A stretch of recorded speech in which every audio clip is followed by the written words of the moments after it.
नासिर हुसैन आप सबका Jain running stars में वेलकम करता हूं।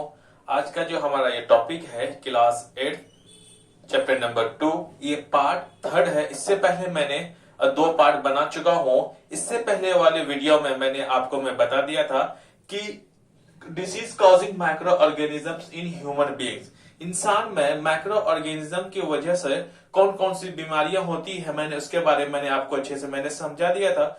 उसके बाद फिर मैंने आपको बताया था कम्युनिकेबल डिसीज के बारे में बता दिया था। अब हम लोग इस वीडियो में उन्हीं के क्रम में अब हम लोग सेकंड पार्ट को शुरू करेंगे। अब हम लोग शुरू करेंगे कि disease causing micro organisms in animals.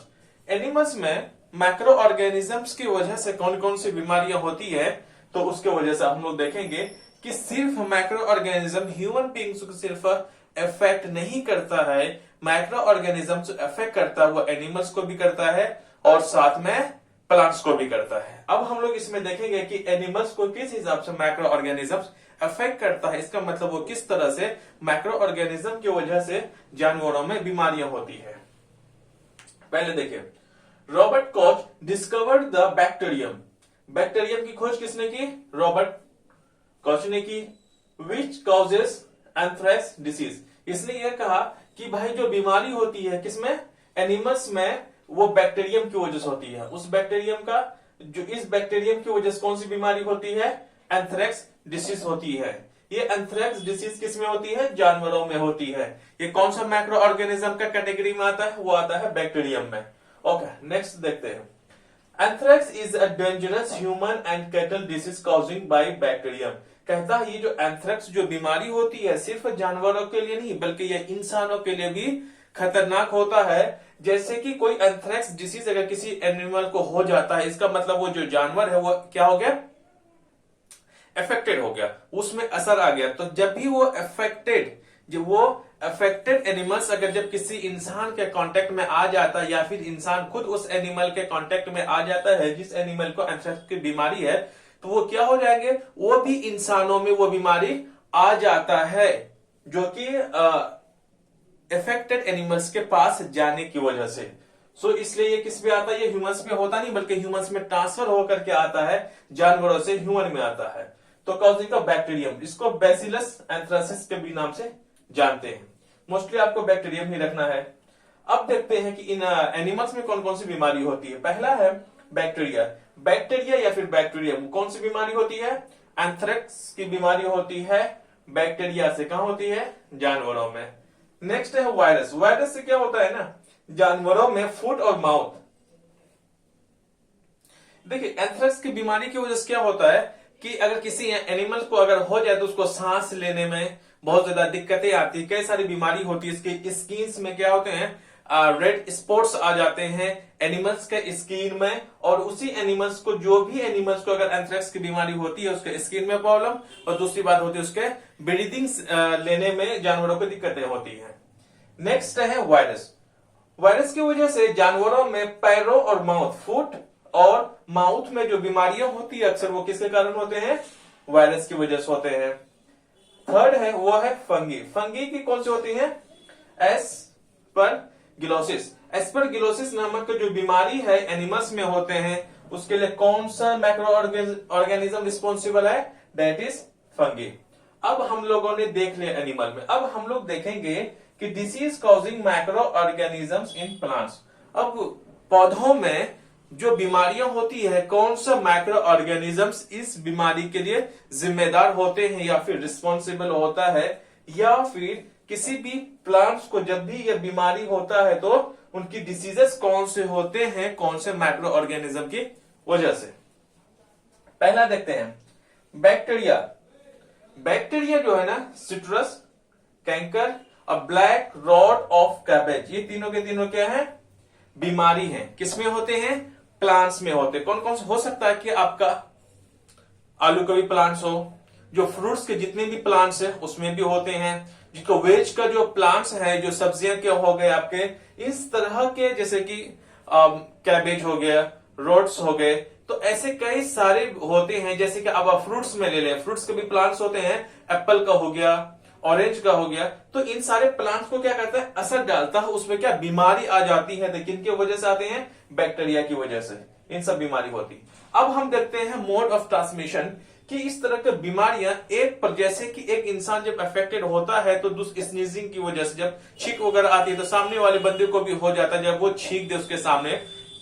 तो उसी हिसाब से जब एक पेड़ को जब कोई बीमारी हो जाती है, इस तरह की जब बीमारी किसी भी पेड़ को हो जाते हैं तो दूसरे पेड़ में क्या होते हैं, हवा के जरिए से, अगर एक हेल्दी प्लांट है दूसरा इन्फेक्टेड प्लांट है, तो जब भी हवा के जरिए से इन्फेक्टेड प्लांट में जो भी माइक्रो ऑर्गेनिज्म मौजूद है जो कि उस पेड़ को बीमार बना रहा है, तो उस क्या होगा, हवा के जरिए से जो इन्फेक्टेड प्लांट्स है वो जो हेल्दी प्लांट्स में ट्रांसफर हो सकता है। किसके जरिए से होगा, वो होगा एयर के जरिए से। सो ट्रांसमिशन ऑफ मोड जो है, मोड ऑफ ट्रांसमिशन किसके जरिए से होते हैं, एयर के जरिए से होते हैं। कौन सी बीमारी, citrus canker, black rot of cabbage में जो आ जाते हैं, ये क्या माइक्रो ऑर्गेनिज्म है। इस माइक्रो ऑर्गेनिज्म का क्या नाम है, बैक्टीरिया। ये कैसे मोड ऑफ ट्रांसमिशन है, एयर, इसका मतलब हवा के जरिए से एक पेड़ से दूसरे पेड़ में चले जाते हैं। जो कि बीमार वाले पेड़ हैं वो हेल्दी पेड़ में चले जाते हैं। नेक्स्ट को देखते हुए वायरस। वायरस से कौन से होते हैं, टोबैको मोसाइक वायरस। वायरस से भी आपको याद रखना है कि जो वायरस की वजह से प्लांट्स में जो बीमारी होती है वो है टोबैको मोसाइक वायरस। ये जो इंसेक्ट है, क्या है, एक कीड़ा है। एक कीड़ा जो जब इस कीड़े में मौजूद होता है, जब ये कीड़ा जब एक बीमार प्लांट से जब वो हेल्दी प्लांट्स में जाता है तो भी वो जो हेल्दी प्लांट्स वो भी क्या हो जाते हैं, उस प्लांट्स में भी डिसीजेस हो जाते हैं। कौन सी डिसीजेस होते हैं, टोबैको मोसाइक। अब थर्ड को देखते हैं। थर्ड है एल्गी। एल्गी की वजह से क्या होता है, red rust of coffee and ये टी लिखा है। जो कॉफी की खेती होती है और चाय की खेती होती है, तो इन खेतों में क्या होता है कि जो टी के लीव्स होते हैं या फिर कॉफी के लीव्स होते हैं, उसमें ना एक रेड रस्ट मतलब थोड़ा सा लालीपन सा क्या हो जाता है, उसमें जंग लगने लग जाता है। जंग लग जाता है, इसका मतलब पत्तों थोड़े से क्या हो जाते हैं, रेडिश कलर के हो जाते हैं। इसका मतलब उसमें बीमारियां शुरू हो जाती हैं। वो किसके वजह से होते हैं, एल्गी के वजह से होते हैं। So red rust of coffee and tea, तो ये बीमारी है कौन सा माइक्रो ऑर्गेनिज्म की वजह से होते हैं, एल्गी की वजह से होते हैं। ओके, अब हम लोग देखते हैं चौथा पॉइंट, वो है फंगी। फंगी क्या है, रस्ट ऑफ वीट। ये फंगी जब भी प्लांट्स में आ जाते हैं, जैसे कि रस्ट ऑफ वीट, गेहूं को क्या कहते हैं, खराब कर देते हैं। ये स्मट ऑफ वीट, इसको भी मैला कर देता है गेहूं को। ब्लाइट ऑफ पोटैटो, पोटैटो को भी क्या करता है, ये सड़ा गला देता है। और साथ में ये जो एयर कॉमा सीड्स है, ये जो फैलता है, इसका मतलब फंगी जो कौन सी बीमारी लाता है, रस्ट ऑफ वीट एक तरह की बीमारी है। स्मट ऑफ वीट एक तरह की एक किसमें, प्लांट्स में बीमारियां होती हैं। ब्लाइट ऑफ पोटैटो, तो ये भी एक बीमारी है। तो इन सब बीमारी किनके वजह से होते हैं, फंगी के वजह से होते हैं। एक बात। दूसरी बात, इनका जो मोड ऑफ ट्रांसमिशन है वो क्या है, सीड और एयर। ये किसी भी सीड्स में, बीज में अगर हो जाए तो भी इनके वजह से होता है। और दूसरा होता है मोड ऑफ ट्रांसमिशन में एयर। सीड्स और एयर से कौन, फंगी एक प्लांट से दूसरे प्लांट्स में ट्रांसफर हो जाता है। अब हम लोग बात करेंगे चौथे में। चौथा है फूड पॉइजनिंग, जिसकी वजह से क्या होता है कि इंसान जब कोई भी खराब खाना अगर खा ले तो उसको क्या होता है, उसका पेट खराब हो जाता है। सो क्या है, food poisoning can be caused a result of consumption of food spoiled by some microorganism. इसमें यह है कि अगर खाना अगर हम बना के 1 या 2 दिन अगर छोड़ दे हम खुले में, उसमें कई सारे माइक्रो ऑर्गेनिजम्स क्या होते हैं, एंट्री हो जाती है उनकी। क्योंकि कई सारे माइक्रो ऑर्गेनिजम्स एयर्स में क्या होते हैं, स्प्रेडिंग, फैला हुआ है। जहां पे उसको जिस हिसाब से मौका मिलता है, जिस हिसाब से उसका इन्वायरमेंट मिलता है, वो वहां पे क्या हो जाते हैं, अपने आप एडॉप्ट हो जाता है। ये नेचुरली प्रोसेस है। ये हमारे, आप भी रखोगे 1 या 2 दिन खाना खुला होता, आप खुद देखेंगे कि क्या हो जाता है, वो खराब हो जाता है। क्योंकि एक नेचुरल प्रोसेस है। ऐसा नहीं है कि कोई बुलाकर माइक्रो ऑर्गेनिजम्स को लाता है, पड़ोसी ने बुला करके माइक्रो ऑर्गेनिज्म आपके खाने में डाल दिया, नहीं, ये नेचुरली होता है। जब होता है तो उसमें क्या होता है, अगर वो खाना खराब हो जाएगा तो आपके खाने की वजह से आपका पेट क्या हो जाएगा, खराब हो जाएगा। इसमें और कई सारी बीमारियां हो सकती हैं। Microorganisms that grown on our food sometimes produce substance that are toxic in nature. वही माइक्रो ऑर्गेनिजम्स की जब क्वांटिटी उसमें बढ़ जाता है तो बहुत सारे, क्योंकि उसके भी रेस्पिरेटरी सिस्टम्स होते हैं, वही माइक्रो ऑर्गेनिज्म क्या होता है, एक्सक्रेशन भी कुछ करते हैं। तो इनको सारे को जब कॉलोनीज बन जाते हैं तो कॉलोनीज बनने की वजह से क्या हो जाता है, वहां जहर पैदा हो जाता है। जहर उतना भी नहीं होता कि इंसान को वो खाना खाते ही मर जाए, नहीं, वो उस हिसाब से होता है कि इंसान को बीमार करने के लिए वो काफी है। जो भी माइक्रो ऑर्गेनिज्म खाना में बैठ जाता है, 1 या 2 दिन होने के बाद क्या हो जाता है, उस खाने में क्या, उस खाना कैसा हो जाता है, वो खाना टॉक्सिक हो जाता है, मतलब जहरीला खाना बन जाता है, और इतना जहरीला होता है कि आपको अच्छे ढंग से बीमार करने के लिए काफी है। This make the food poisonous, इन्हीं की वजह से खाना क्या जहरीला हो जाता है, and can cause serious illness, इनकी वजह से कोई भी सीरियस बीमारी हो सकती है टू लिविंग ऑर्गेनिजम्स, किसको, जिंदा चीज को, it means that human being ले लो आप, ठीक है। अब हम लोग देखते हैं पांचवा पॉइंट। पांचवा पॉइंट में क्या है, हमने देख लिया था कि हार्मफुल मैक्रो ऑर्गेनिजम्स की वजह से क्या क्या होता है। अब हम लोग पांचवा पॉइंट में हम लोग पढ़ेंगे कि फूड प्रिजर्वेशन। तो हमने तो देख लिया कि खराब खाना खाने की वजह से हमारे पेट खराब हो सकते हैं, तो अब हम लोग देखेंगे कि उस खाने को कैसे हम बचा सकते हैं। जैसे कि आप जानते हैं जिस युग में हम जी रहे हैं इस वक्त फास्ट फूड की मार्केट में कमी नहीं है। कई सारे आप देखेंगे कि फूड्स होते हैं या फिर आपके बिस्किट्स वगैरह हैं, ब्रेड है, कई दिनों तक उसको प्रिजर्व कर अच्छे से रखा जा सकता है, और हम इंसान अगर उसे खा भी ले तो हम बीमार नहीं पड़ेंगे। तो कौन ऐसा प्रोसेस होता है जो कि हम खाने को लंबे टाइम तक बचाकर रख सकते हैं। Food preservation. फूड प्रिजर्वेशन का मतलब क्या होता है कि खाना को हम किस हिसाब से रख सकते हैं कुछ टाइम तक, जैसे कि it is the process by which the use of the common method of preserving food in our home. हम अपने घरों में क्या, फूड प्रिजर्वेशन एक ऐसा प्रोसेस है, फूड प्रिजर्वेशन एक ऐसा प्रोसेस है जिसमें हम घरों में खाना को बचा के रख सकते हैं। बचा के रख सकते हैं इन द सेंस कि हम माइक्रो ऑर्गेनिजम्स को हम उसको अलग करके रखेंगे। एक टाइम का खाना दूसरे टाइम हम खा सकते हैं, या फिर कुछ ऐसी चीज बन जाते हैं जो कि हम एक हफ्तों बाद भी खा सकते हैं। अचार तो हमारे सालों के साल, महीनों का महीना चल जाता है ना। कैसे हम कौन सा मेथड को यूज करेंगे, अब देखो, we save food from the attack of microorganisms. यही मैंने बोला कि हम इस हिसाब से उसको प्रिजर्व करते हैं कि माइक्रो ऑर्गेनिज्म के अटैक से हम उन खानों को क्या करते हैं, बचा के रखते हैं। इसका मतलब उन खानों में हम माइक्रो ऑर्गेनिजम्स को एंट्री करने नहीं देते। अब देख लिया, इसका फूड प्रिजर्वेशन जो है वो 5 तरह का है। Food 5 ways to food preserved, हम 5 तरीका से खाना को बचाया जा सकता है। फिर से मैं रिपीट करता हूं, यहाँ पे 5 ऐसे तरीके हैं जिसके जरिए से आप फूड को बचा सकते हैं। कुल मिलाकर के बात यह है कि 5 ऐसे तरीके हैं जिसके जरिए से उन सारे मेथड्स को यूज करने से हम खाना को बचा सकते हैं। वो कितने तरीके से, 5 तरीके हैं। पहला को लेते हैं, पहला है केमिकल मेथड। केमिकल मेथड नाम से पता चल रहा है कि हम कुछ ऐसे केमिकल्स को यूज करेंगे, खाने में ऐड कर देंगे, जिनके वजह से माइक्रो ऑर्गेनिजम्स की उसमें एंट्री नहीं होगी। अगर माइक्रो ऑर्गेनिजम्स अगर उस खाने में एंट्री नहीं कर पाएंगे तो वो खाना खराब नहीं होगा। ओके, जैसे कि salts and edible oils. Edible oils का मतलब ऐसा ऑयल जो हम खाते हैं, जैसे कि सरसों का तेल, are the common chemical generally used to check the growth of microorganisms and they are called preservatives।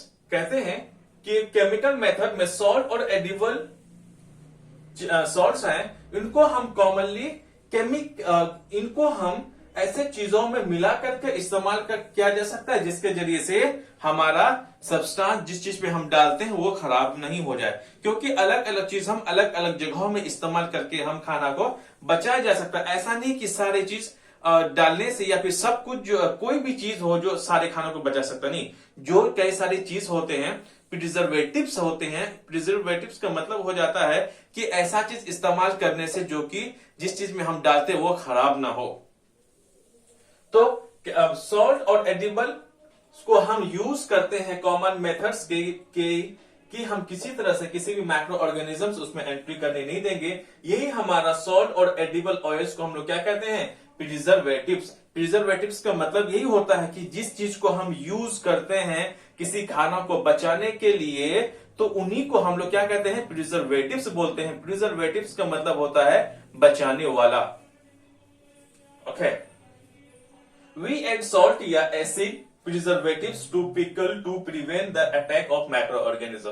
यानी यहाँ पे सॉल्ट है या फिर एसिड प्रिजर्वेटिव्स है या फिर एडिबल ऑयल्स है, हम सब इनका यूज करके हम किसको बचाते हैं? पिकल्स को। कुल मिलाकर के ये जो अचार जो हम लोग खाते हैं महीनों का महीनों और सालों को साल चले जाता है, तो इन्हीं को बचाने के लिए किसका इस्तेमाल करता है? वो है सॉल्ट या फिर एसिड प्रिजर्वेटिव्स।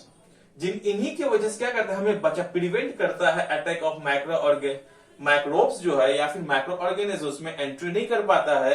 अब आपका एक सवाल बन जाता है यहाँ पे कि पिकल्स को, अचार को हम कौन सा प्रिजर्वेटिव्स के जरिए से हम अचार को खराब होने में बचाते हैं? अचार को खराब होने से हम बचाते हैं, पहला सॉल्ट है, एसिड या फिर प्रिजर्वेटिव्स है, और तीसरा कौन सा? एडिबल ऑयल, जैसे कि सरसों का तेल, आप तो देखे होंगे। ओके, नेक्स्ट इसी केमिकल मेथड में वो है sodium benzoate and meta bisulphite are common preservatives used to jams and squashes.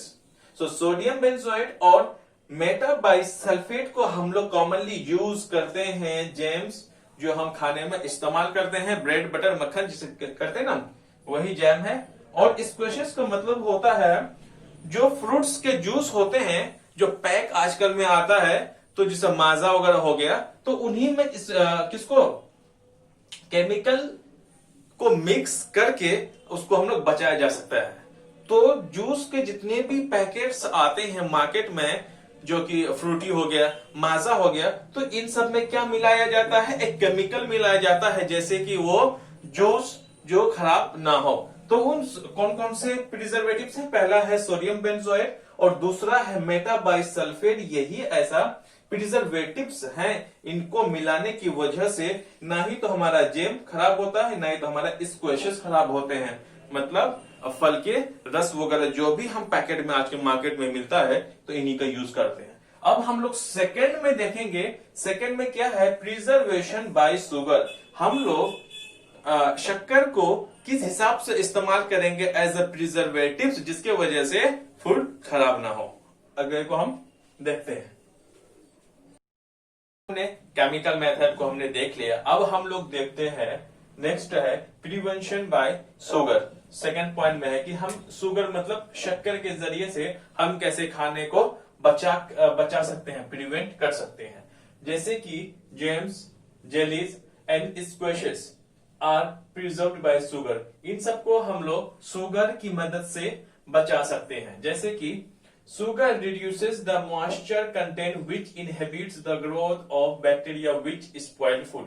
कहता है जो भी खाने में अगर शुगर डाल दिया जाता है, तो उसमें जो कि मॉइस्चर कंटेंट होता है उनको कम कर देता है। जहां पर ज्यादा मॉइस्चर रहेगा वहां पे माइक्रो ऑर्गेनिजम्स का घर, इनहिबिटेट्स, वो ज्यादा होगा। तो इसका मतलब ये हो गया कि जहां पर मॉइस्चर ज्यादा रहेगा तो माइक्रो ऑर्गेनिज्म का ग्रोथ भी ज्यादा होगा। तो ये शुगर क्या करता है? ये शुगर एकदम जो उसमें किसी भी सब्सटेंस में जब वहां पे मॉइस्चर को ज्यादा करने के बजाय ये घटा देता है। शुगर क्या करता है? खाने में जो भी मॉइस्चर होगा उनको खत्म कर देता है, जिनकी वजह से माइक्रो ऑर्गेनिजम्स वहां पे ग्रो नहीं कर पाता है। और जहां पे माइक्रो ऑर्गेनिज्म ग्रो नहीं कर पाता है वहीं पर खाना खराब होने से बच जाता है। Now we will see the third part. तीसरा पार्ट है preservation by oil and vinegar. Vinegar और ऑयल के जरिए से कैसे प्रिजर्व किया जा सकता है खाने को। इसमें है use of oil and vinegar. जाहिर सी बात है, हमारा टॉपिक से ही मतलब है कि ऑयल और विनेगर।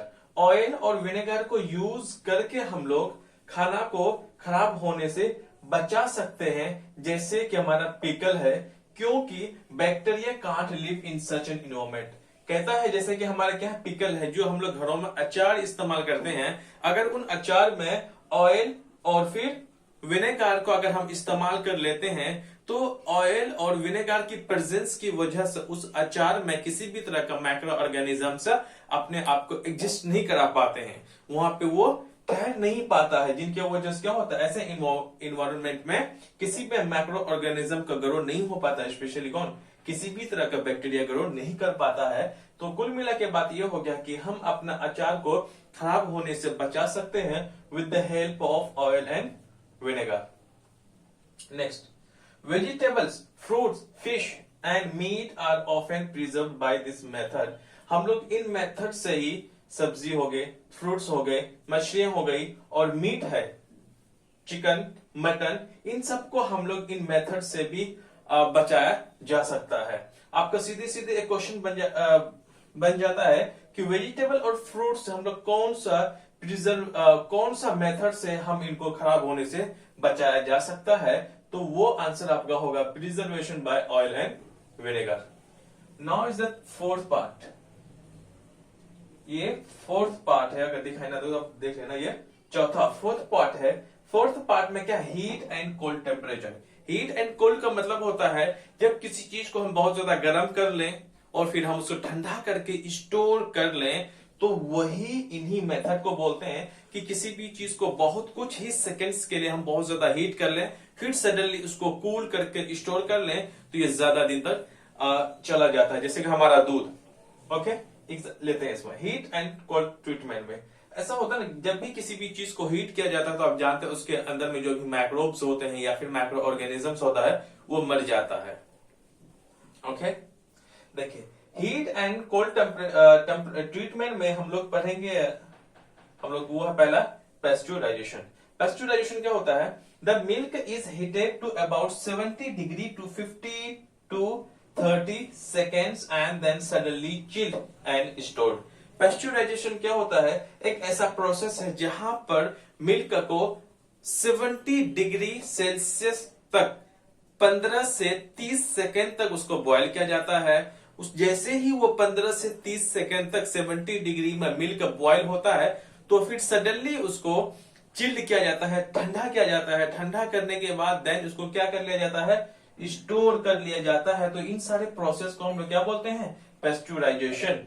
पेस्चुराइजेशन ये होता क्या ऐसे करने में, अगर ऐसा करता है तो किसी मतलब मिल्क को, दूध को कितना 70 डिग्री में उसको बॉयल किया जाता है। टाइम पीरियड जो रहता है वो है 15 मिनट से लेकर के 15 सेकेंड है, 15 सेकेंड से लेकर के 30 सेकेंड तक करता है। तो इन सिचुएशन में क्या ऐसा हो जाता है, फिर उसको दूध को ठंडा करके उसको स्टोर कर लिया जाता है। तो इन सारे ओवरऑल प्रोसेस में क्या होता है, इन सब सारे प्रोसेस से करने के बाद जो microbes get killed due to the sudden heating, अचानक हीट करने से जो मिल्क में ऐसे माइक्रोब्स होते हैं जो ज्यादा देर तक रहने पर बिना बॉयल किए हुए दूध को खराब कर दे, तो ऐसे माइक्रोब्स को वो मर जाता है। एंड कूलिंग, सडनली फिर उसको इस हिसाब से ठंडा कर लिया जाता है कि वो दूध ज्यादा दिन तक खराब ना हो।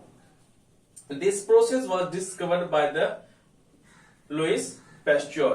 तो पेस्चुराइजेशन को मैंने बता दिया क्यों होता है, क्यों 70 डिग्री तक उसको हीट किया जाता है, फिर 15 से 30 सेकेंड तक ही क्यों किया जाता है, तो फिर यहाँ पे मैंने बता दिया। और फिर साथ में प्रोसेस, जो इन सारे प्रोसेस है कुल मिलाकर के पेस्चुराइजेशन को जो डिस्कवर करने वाले साइंटिस्ट का नाम क्या है, लुइस पेस्चर, इन्हीं के नाम से ही बना है। अब हम लोग ऐसा करते हैं, ये रहा हमारा कितना, फोर्थ नंबर। आप इसको फिफ्थ मानो, कितना है ये, फिफ्थ नंबर। इसके बाद इसको करना है, इसमें फिफ्थ नंबर में है storage and packing. After that क्या होता है, dry fruits and even vegetables are sold in sealed airtight packets to prevent the attack of microbes. क्या करते हैं, जैसे यहां से करने के बाद तो दूध को तो पैक कर लिया जाता है, लेकिन और सब जैसे कि मैं चिप्स है, बिस्किट है, तो इनको भी ड्राई किया जाता है। उनको फिर ड्राई करने के बाद फिर इसको स्टोरेज करने के बाद इसको क्या कर लिया जाता है, पैक कर लिया जाता है। पैक करने के बाद फिर से इसको स्टोर किया जाता है। होता क्या है, जैसे कि हम चिप्स के पैकेट वगैरह लें, तो ऐसे ही चीज जिसमें कुछ गैसेस होते हैं, दरअसल चिप्स के पैकेट के अंदर में नाइट्रोजन नामक एक गैस होती है, जिनके वजह से वहां पे क्या तो अटैक नहीं हो पाता है। वो उन सब चीजों के साथ, विनेगर हो गया, ऑयल्स हो गए, चिप्स वगैरह में हल्का तो रहता ही है, उनसे वो रिएक्शन नहीं कर पाता, जिनके वजह से चिप्स है वो क्या रहते, क्रिस्पी रहते हैं, वो नरम नहीं होता, बिल्कुल एकदम क्रिस्पी रहते हैं। तो इन्हीं की वजह से होता है। तो ये हो गया कौन सा नंबर पे, 5th नंबर पे। इसमें ज्यादा कुछ था नहीं इसलिए मैंने कुछ बताया नहीं। सिंपल सा बात है कि हम ड्राई फ्रूट्स को और वेजिटेबल्स को हम अच्छे से सुखा लेते हैं, उनको पैक कर लेते हैं एक टाइट पैक में, ताकि कि ऑक्सीजन का एंट्री ना हो पाए, सिर्फ उस पैकेट के अंदर में नाइट्रोजन गैस हो, जिनके वजह से ये खाना खराब नहीं होगा। जो भी उस पैकेट के अंदर में है, खाना तब तक खराब नहीं होगा जब तक ना ही तो ऑक्सीजन की एंट्री होगी और ना ही तो कोई मैक्रोब उसमें एंट्री कर पाएंगे। 5th एक नंबर इसमें छूट गया, वो है सॉल्ट से, है ना, प्रिवेंटेड बाय सॉल्ट नहीं हुआ, लेकिन मैं लास्ट में बता दूंगा। 6 नंबर के बाद आगे ये खत्म। अब हम लोग 6 नंबर पे आते हैं। वो हम लोग कौन सा नंबर पे आएंगे बच्चे, 6 नंबर पे। ये हमारा 5th नंबर चल रहा था, 6 नंबर पे आप कंटेंट को देख लेना कि 6 नंबर में कैसे बोल रहा हूं। डिस्कवरी में हम लोग देखेंगे पहला साइंटिस्ट का नाम है जिसका नाम है रॉबर्ट हुक, जो कि सेल की डिस्कवरी की थी सन 1665 में, 1665 में सेल के डिस्कवर की थी। किसने की थी, रॉबर्ट हुक ने। नेक्स्ट है अंटोन वैन ल्यूवेनहोइक, जो कि बैक्टीरिया की डिस्कवर की थी। थर्ड है लुइस पैस्चर, जो कि मैंने बता दिया था, इसने फर्मेंटेशन इज बायोकेमिकल प्रोसेस। किसने, फर्मेंटेशन इज बायोकेमिकल प्रोसेस। इनको डिस्कवर करने वाले का नाम क्या था, इनका नाम है लुइस पैस्चर। कब किए थे ये, 1837। 4th नंबर पे है रॉबर्ट कॉक। रॉबर्ट कॉक जो है जर्मन थ्योरी, सॉरी ये जर्म थ्योरी ऑफ डिसीज। किसका, जर्म थ्योरी ऑफ डिसीज का डिस्कवर करने वाले रॉबर्ट हुक थे। इन्होंने ही ये इन्वेंट की थी। और साथ में टीबीज बैक्टीरिया का भी डिस्कवर करने वाले कौन है, वो है रॉबर्ट कॉक। कब के थे, 1872 में। अब 5th में है, वो है अलेक्जेंडर फ्लेमिंग। मैंने शायद बता भी दिया था आपको। अलेक्जेंडर फ्लेमिंग पेनिसिलिन की इन्वेंट की थी, वो की थी 1929 को। ये हो गया हमारा खत्म। और एक अहम और इंपॉर्टेंट केस एग्जाम्स में लगभग ये तो पूछे जाते हैं, वो है हमारा 7वां नंबर, वो है आपका नाइट्रोजन फिक्सेशन। नाइट्रोजन फिक्सेशन से नाम से पता चल रहा है कि कुछ ऐसा चीज होगा, कोई ऐसा चीज होगा या फिर लिविंग ऑर्गेनिज्म हो, कोई एक ऐसा प्रोसेस है, उन प्रोसेस की वजह से हमारे जो एनवायरमेंट है उसमें क्या हो जाए, या फिर हमारे एटमॉस्फेयर में नाइट्रोजन का फिक्स करता हो। ओके, नाइट्रोजन फिक्सेशन का मतलब ही हमें समझ में आ रहा है कि हमारे एटमॉस्फेयर में किसका, नाइट्रोजन का फिक्स करने वाला या फिर होल प्रोसेस, उन्हीं को हम लोग नाइट्रोजन फिक्सेशन कहते हैं। अब हम लोग ये देखते हैं कि हमारे एटमॉस्फेयर में नाइट्रोजन को फिक्स करने वाले कौन कौन हैं। देखिए पहला ये है द बैक्टीरियम राइबोजियम। राइबोजियम नाम का एक बैक्टीरिया है जो कि नाइट्रोजन को फिक्स करता है। किसमें करता है, नाइट्रोजन को फिक्स करता है। यही राइबोजियम बैक्टीरिया कहां पे पाया जाता है, लेग्यूमिनस प्लांट, जो पल्सेस, जितने भी फलीदार या फिर दाल वाले प्लांट्स होते हैं, उन प्लांट्स के रूट्स में, जड़ों में यही राइबोजियम नामक एक बैक्टीरिया मौजूद होता है। वही क्या करता है, ये राइबोजियम हमारे एटमॉस्फेयर से नाइट्रोजन को लेता है और फिर उन्हीं नाइट्रोजन को अलग फॉर्म में करके प्लांट्स को पहुंचाता है। उन प्लांट्स को ह्यूमन भी खाते हैं सब्जी के फॉर्म में, वहां से हमें मिलता है, जैसे कि प्रोटीन है, कई अमीनो एसिड है, कई सारी चीजें हैं, जैसे कि टमाटर वगैरह में मिलते हैं। नहीं, वो सब तो कहां से मिलते हैं, वो सारे यहीं से प्रोसेस होकर मिलते हैं। पेड़ों में क्लोरोफिल है, तो इसको उनको थोड़ा सा हम बाद में देखते हैं। जरा हम ये देखते हैं कि मैंने यहाँ पे ये बोला कि एक राइबोजियम नाम का बैक्टीरिया होता है जो कि नाइट्रोजन फिक्सेशन करने का काम करता है। यही राइबोजियम बैक्टीरिया कहाँ पाया जाता है, लेग्यूमिनस प्लांट्स होते हैं ना, दाल वाले जो प्लांट्स होते हैं, तो उन्हीं में ये पाया जाता है। नेक्स्ट पॉइंट को देखते हैं। Rhizobium lives in the roots nodules of the leguminous plants. मैंने भी यही बोला कि लेग्यूमिनस प्लांट्स हैं, जैसे कि बीन्स हो गए, पीज हो गए, तो ये ऐसे प्लांट्स होते हैं जो कि इसके जड़ों में पाया जाता है। With which has a symbiotic relationship. Symbiotic relationship का मतलब हो गया कि एक दूसरे पर निर्भर करना या फिर एक दूसरे के लिए फायदेमंद साबित होना। अगर प्लांट्स के जड़ में रहेगा तो प्लांट उनसे कहा कि भाई, अगर प्लांट्स कहते हैं राइबोसोम से कि हम अपने जड़ में तभी रहने देंगे जब आप भी हमारे लिए कुछ करोगे, राइट। तो राइबोसोम के रहने के लिए घर चाहिए। उसका घर कहाँ है? प्लांट्स के जड़ों में, रूट्स में, हेयर टाइप के जो होते हैं पतले पतले, तो वो उन्हीं पे रहते हैं ये। तो राइबोसोम पेड़ कहते हैं तुम्हारे लिए तो हम तो ये रहने के लिए घर देंगे, लेकिन तुम्हें भी एक काम करना होगा। तुम हमें क्या दोगे? नाइट्रोजन दोगे, अलग अलग कंपाउंड्स के फॉर्म में। फिर मैं अलग अलग कंपाउंड्स का फॉर्म कैसे होता है फिर मैं आपको बताता हूं। सिमेट्रिक रिलेशनशिप का मतलब हो गया प्लांट्स को राइबोसोम से फायदा है, राइबोसोम को प्लांट से फायदा है। Sometimes nitrogen get fix through the action of lighting. ये सिर्फ नहीं है कि हमारा लेग्यूमिनस जो प्लांट्स के अंदर में जो राइबोसोम रहते हैं वही फिक्सेशन करते हैं। समटाइम कुछ वक्त ऐसा होता है कि जो थंडरिंग या फिर बिजली कड़कने से वहां से जो नाइट्रोजन ब्रेक हो जाता है, जिनके वजह से जमीनों पे आके गिरता है, उन्हीं को बोलते हैं। अब नाइट्रोजन कैसे गिरता है जरा इधर देखिए।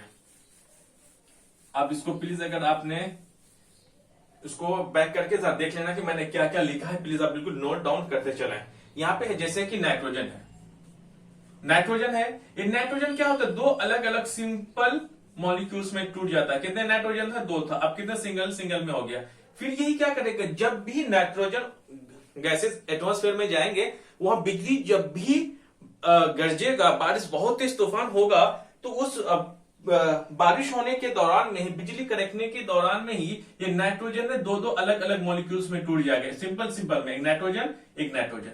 अब ये नाइट्रोजन क्या करेगा? जब भी हम जानते हैं कि एयर होता है, ये एयर में हमारा ऑक्सीजन होता है, यही क्या करता है? O2 ऑक्सीजन के साथ रिलेट क्या कर देता है? ये बिल्कुल जाकर रिएक्शन कर देता है। रिएक्शन करने के बाद फिर ये क्या कंपाउंड बन जाएगा? नाइट्रोजन ऑक्साइड नामक एक कंपाउंड बन जाएगा। वो कंपाउंड क्या करेगा? बारिश के बूंदों के साथ साथ वो पानी रहेगा, ये गैसेस रहते, वो पानी वाटर जो रेन वाटर है उसके साथ मिक्स करके वो जमीन पे गिर जाएगा। जमीन पे जैसे ही गिरेगा, तो जैसे कि ये प्लांट्स वगैरह हैं, प्लीज मेरा थोड़ा सा ना ये समझ लेगा, कोई प्लांट्स है, ठीक है। बारिश के पानी गिरेंगे सब में, राइट राइट। तो इस पानी में क्या होगा? नाइट्रोजन ऑक्साइड नामक कोई मॉलिक्यूल्स कंपाउंड्स रहेगा, वो कंपाउंड से जड़ों तक पहुंचेगा।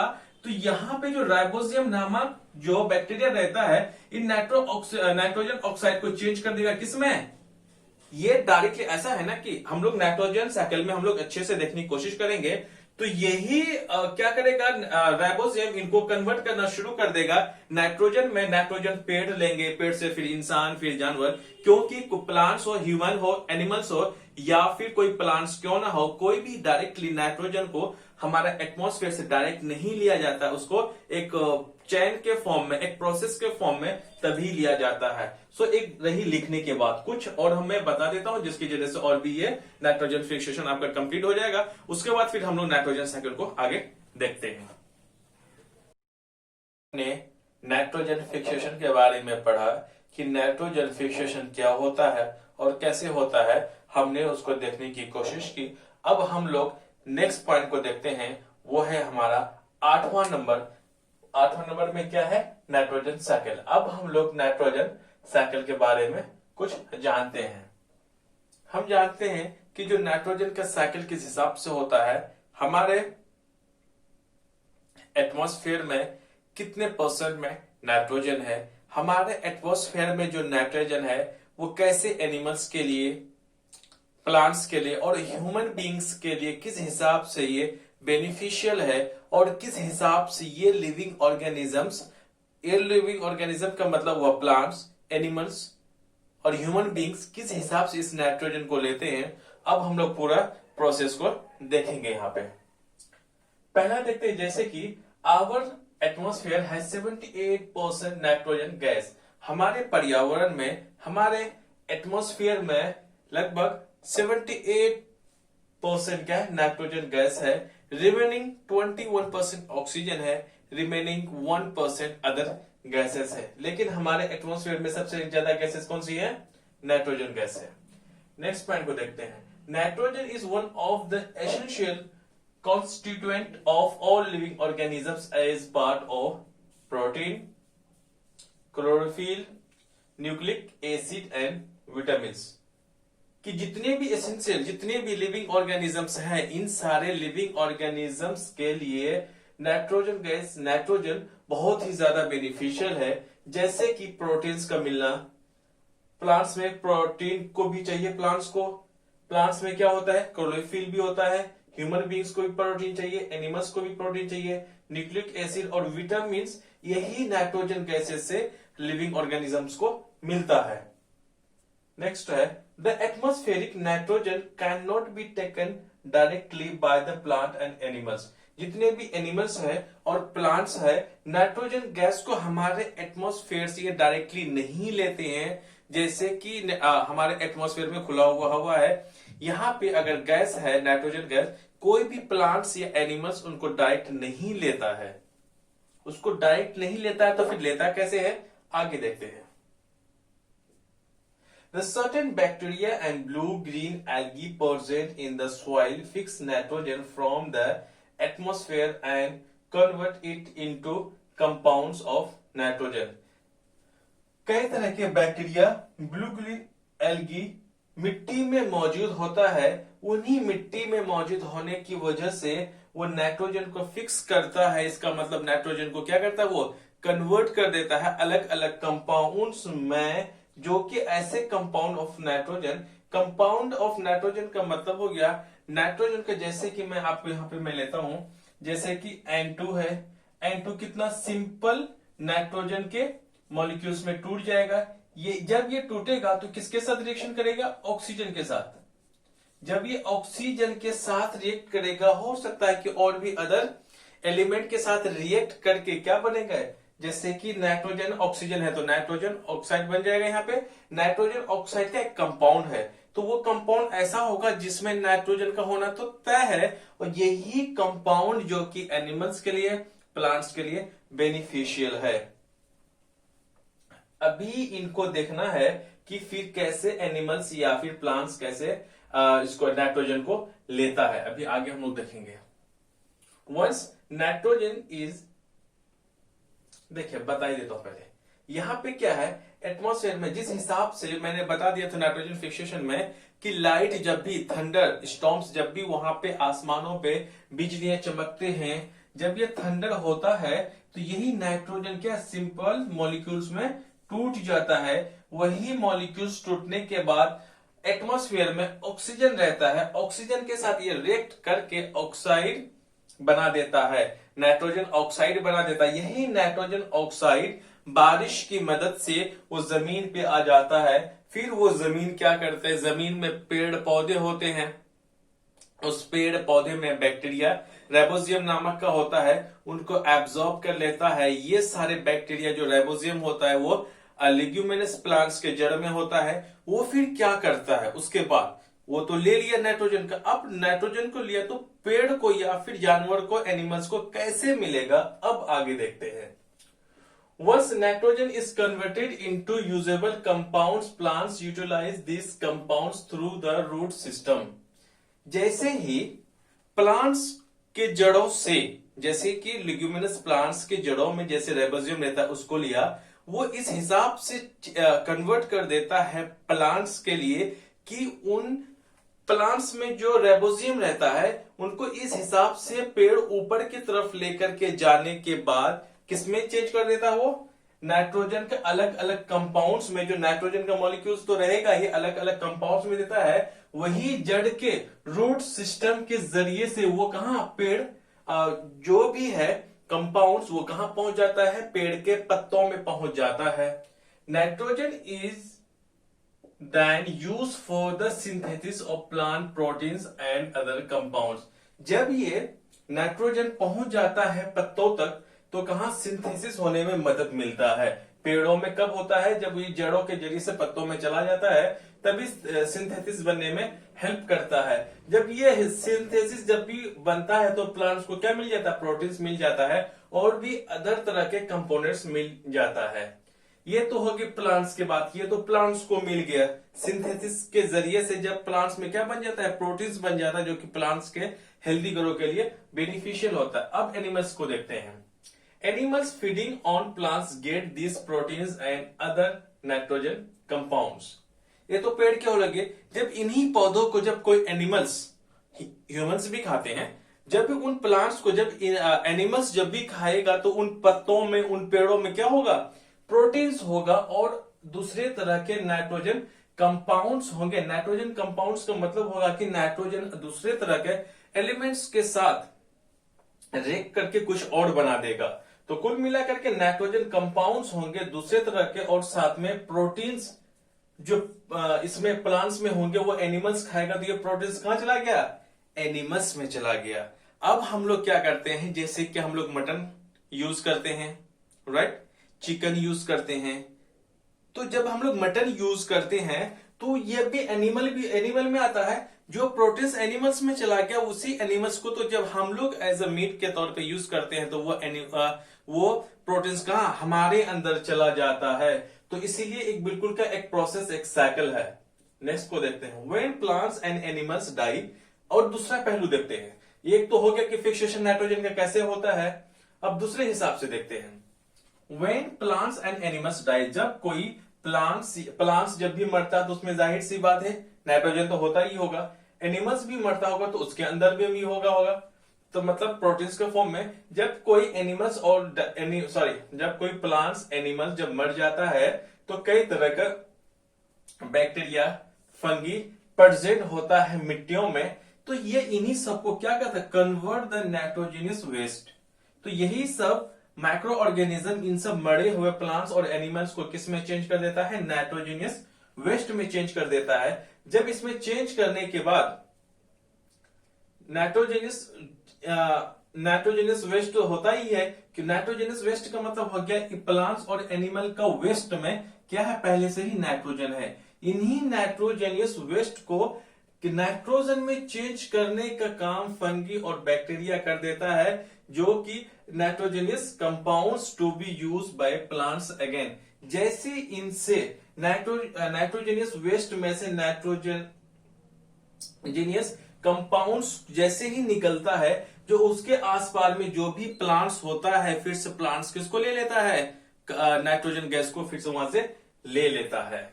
सेकेंड पॉइंट ये है, certain other bacteria convert some part of this nitrogen gas which goes back into the atmosphere.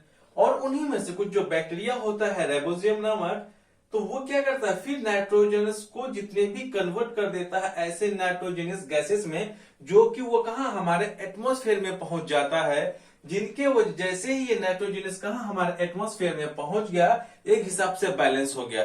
तो जब फिर मैंने ये बोला कि जब ये नाइट्रोजनस गैस हमारे एटमॉस्फेयर में आ जाते हैं, पहले तो शुरुआत तो मैंने लाइटिंग से किया था हमारे एटमॉस्फेयर में। जो बारिश होने के कारण, जो थंडरिंग होने की वजह से नाइट्रोजन जो सिंपल मॉलिक्यूल्स में टूट जाता है, ऑक्सीजन के साथ रिएक्शन करने के बाद जब वो बारिश के जरिए से वही नाइट्रोजन कंपाउंड्स आ जाते हैं जमीन में, फिर प्लांट्स एनिमल्स लेते हैं। फिर जब वो मर जाते हैं तो फिर से वो रिपीट करके वहां चला गया। कुल मिला करके पहले ये नाइट्रोजन आया कहां से? एटमॉस्फेयर से। फिर सारे प्रोसेस करते हुए फिर कहां चला गया? हमारे एटमॉस्फेयर में ही चला गया, जिनके वजह से सर्टेन अदर बैक्टीरिया हाँ, ये तो हो गया। अब नेक्स्ट को देखते हैं, the percentage of nitrogen in the atmosphere remains more या लेस कांस्टेंट। इसका मतलब ये हो गया कि फिर थोड़ा कम और ज्यादा, कुल मिलाकर के लगभग बराबर ही रहता है नाइट्रोजन का। कहां पे? हमारे एटमॉस्फेयर में। This is the whole process of nitrogen cycle. अब हम लोग इनके कुछ एक टेबल तो नहीं कहेंगे, अब हम लोग इसका मैप के जरिए से समझ लेते हैं। नाइट्रोजन साइकिल को देखते हैं अच्छे से। जैसे जानते हैं हमारे एटमॉस्फेयर में लगभग 78% नाइट्रोजन गैस है। ये नाइट्रोजन जो परसेंटेज है हमारे एटमॉस्फेयर में है, दैट इज 78%। ये क्या होता है? जब यही गैस कहां पहुंच जाते हैं? जमीनों पे पहुंच जाते हैं। जमीनों में जैसे पहुंच पाते हैं, some bacteria and blue green algae fix atmospheric nitrogen. So atmospheric nitrogen को फिक्स करने के लिए कुछ बैक्टीरिया होते हैं जो कि राइबोसोबियम होते हैं और ब्लू ग्रीन एल्गी होते हैं। इन्हीं एटमॉस्फेरिक नाइट्रोजन को फिक्स करता है। अब एक तो फिक्स करने वाले एक हो गए, दूसरा चीज फिक्स कहां होता है? वो होता है लाइटनिंग से, थंडरिंग से। जब भी लाइटिंग या थंडरिंग होता है वहां एटमॉस्फेयर में वह हीट होने के कारण वो क्या हो जाता है, ऑक्सीजन के साथ ये रिएक्ट कर देता है। जब भी यही नाइट्रोजन ऑक्सीजन के साथ रिएक्ट करने के बाद पानी के साथ डायरेक्ट आने के बाद कहा हमारे मिट्टियों में आकर के मिल जाते हैं। पहले इनको देखते हैं। ये ब्लू ग्रीन जो हमारे बैक्टीरिया और ब्लू ग्रीन एल्गी हैं, ये हमारे एटमॉस्फेरिक नाइट्रोजन को फिक्स करने के बाद वो किस फॉर्म में चेंज करते हैं, वो जस्ट हमारे यूजेबल नाइट्रोजन कंपाउंड के फॉर्म में बना देता है, कन्वर्ट कर दिया जाता है, ताकि कि प्लांट्स के लिए बेनिफिशियल हो। जैसे ही ये bacteria convert atmospheric nitrogen into nitrogenous compounds में इसको चेंज कर देता है। जैसे ही इनको ये चेंज करेगा तो ये फिर कहां चला जाएगा, ये मिट्टियों में आकर के मिल जाएगा। जैसे ही ये मिट्टियों में आके मिलेगा, compounds of nitrogen in the soil, जैसे ही मिट्टी में ये पहुंच गया। अब हम लोग देखते हैं यहां पे, जैसे ही लाइटनिंग के कारण, लाइटनिंग थंडरिंग होने के कारण, जैसे ही हमारा जो नाइट्रोजन गैस है, नाइट्रोजन ऑक्सीजन के साथ रिएक्ट करने के बाद वो डायरेक्टली बारिश के पानी के साथ साथ में कहा मिट्टियों में आगे पहुंच जाते हैं। अब इनको कौन यूज करेगा, अब यहां से नाइट्रोजन गैस जो मिल चुकी है मिट्टी में, अब इस मिट्टी में क्या करेंगे, मिट्टी से डायरेक्ट यूज कौन कर लेंगे, प्लांट्स कर लेंगे। Plants take nitrogen from the soil, soil में से, मिट्टियों में से कौन यूज कर लेगा, प्लांट्स इन सारे नाइट्रोजन को यूज कर लेंगे। अब नाइट्रोजन कहां आ गई है, नाइट्रोजन गैस अब आ चुकी कहां, प्लांट्स के अंदर। अभी इन्हीं प्लांट्स को खाएंगे कौन, इन्हीं प्लांट्स को खाएंगे अब animals. Animals eat plants, animals क्या करेंगे, इन्हीं को खाएंगे। ये एनिमल्स जब भी इनको खाएंगे तो एनिमल क्या करेगा ना, कुछ नाइट्रोजीनियस वेस्ट रिलीज करेगा। जब भी एनिमल्स के वेस्ट में क्या होगा, नाइट्रोजन गैसेस भी होंगी, और साथ में जब ये मर जाते हैं, यहाँ पे क्या लिखा हुआ है, nitrogenous waste from the excretion, है ना। तो एक्सक्रीशन की वजह से जो भी नाइट्रोजीनियस वेस्ट होगा, और साथ में अगर यही एनिमल्स मर जाए तो ये मरने के बाद कहां सबके सब कहां चले जाते हैं, फिर से once again comes to the soil, फिर ये मिट्टी में आ जाते हैं। मिट्टी में आने के बाद फिर कुछ ऐसे बैक्टीरियाज होते हैं, यही बैक्टीरिया क्या करते हैं, इनको यहां पे फिर से नाइट्रोजन गैस फिर कहां आ गई, यहां पे, फिर यहां से नाइट्रोजन गैस को फिर से कुछ ऐसे बैक्टीरिया होते हैं, bacteria release nitrogen from compound of nitrogen into the atmosphere. तो यहां पे फिर नाइट्रोजन आने के बाद फिर वो नाइट्रोजन कहां चला जाता है, हमारा कुछ बैक्टीरिया इन्हीं में से रिलीज कर देता है, किनको, नाइट्रोजन को। नाइट्रोजन जैसे ये रिलीज करता है तो नाइट्रोजन फिर से वापस कहां चली जाती है, हमारे एटमॉस्फेयर में चली जाती है, जिनकी वजह से कि नाइट्रोजन सबसे पहले निकलना यहीं से शुरू की थी, फिर से once again comes to this a place that is called our atmosphere. तो एटमॉस्फेयर सबसे पहले यहीं से निकली थी, इनका जो ओरिजिन था निकलना लाइटनिंग के जरिए से हो, या फिर कोई बैक्टीरिया इन्हीं एटमॉस्फेरिक नाइट्रोजन को फिक्स करने वाले थे। तो यहां से लाइटनिंग और कुछ माइक्रो ऑर्गेनिज्म के वजह से वो किसमें चेंज हो जाता है, ये नाइट्रोजनस कंपाउंड में चेंज हो जाता है। फिर उनको प्लांट्स यूज कर लेता है, फिर प्लांट्स को एनिमल्स खा लेते हैं, फिर उन्हीं एनिमल्स को वेस्ट में या फिर एनिमल का डेथ होने पे वो फिर मिट्टियों में मिल जाते हैं। फिर मिट्टियों में फिर कुछ ऐसे बैक्टीरिया होते हैं जो कि नाइट्रोजन को फिर से रिलीज कर देते, कहां, हमारे एटमॉस्फेयर में। एटमॉस्फेयर में जैसे ये रिलीज हो जाते हैं तो फिर कहां अपनी जगह पहुंच जाते हैं नाइट्रोजन गैस, जहां से शुरुआत हुई थी। फिर से इन्हीं की वजह से हमारे एटमॉस्फेयर में जो 78% नाइट्रोजन गैस है वो फिर क्या हो जाते हैं, कांस्टेंट हो जाते हैं, रेगुलर, ये बिल्कुल साइकिल क्या चलते ही रहती है, जिनके वजह से हमारे एटमॉस्फेयर में हमेशा 78% क्या रहते हैं, नाइट्रोजन गैस। सो गाइस, मैंने आपको पूरी अच्छी तरीका से मैंने आपको समझाने की मैंने कोशिश की है। प्लीज अगर आपको किसी भी तरह अगर इस चैप्टर से अगर कोई डाउट है तो आप प्लीज हमें जरूर कमेंट सेक्शन में जाके जरूर कमेंट करें, उसमें हमें बताएं, ताकि कि हम आपकी जो प्रॉब्लम्स हो इस चैप्टर से हम आपकी प्रॉब्लम्स को सॉल्व करने में मदद हो सके। सो गाइज, अगर आपको ये चैनल वाकई अच्छा लगता है, आपको लगता है वाकई ये यूजफुल है, तो प्लीज चैनल को सब्सक्राइब करें, शेयर करें, लाइक करें। Thank you very much.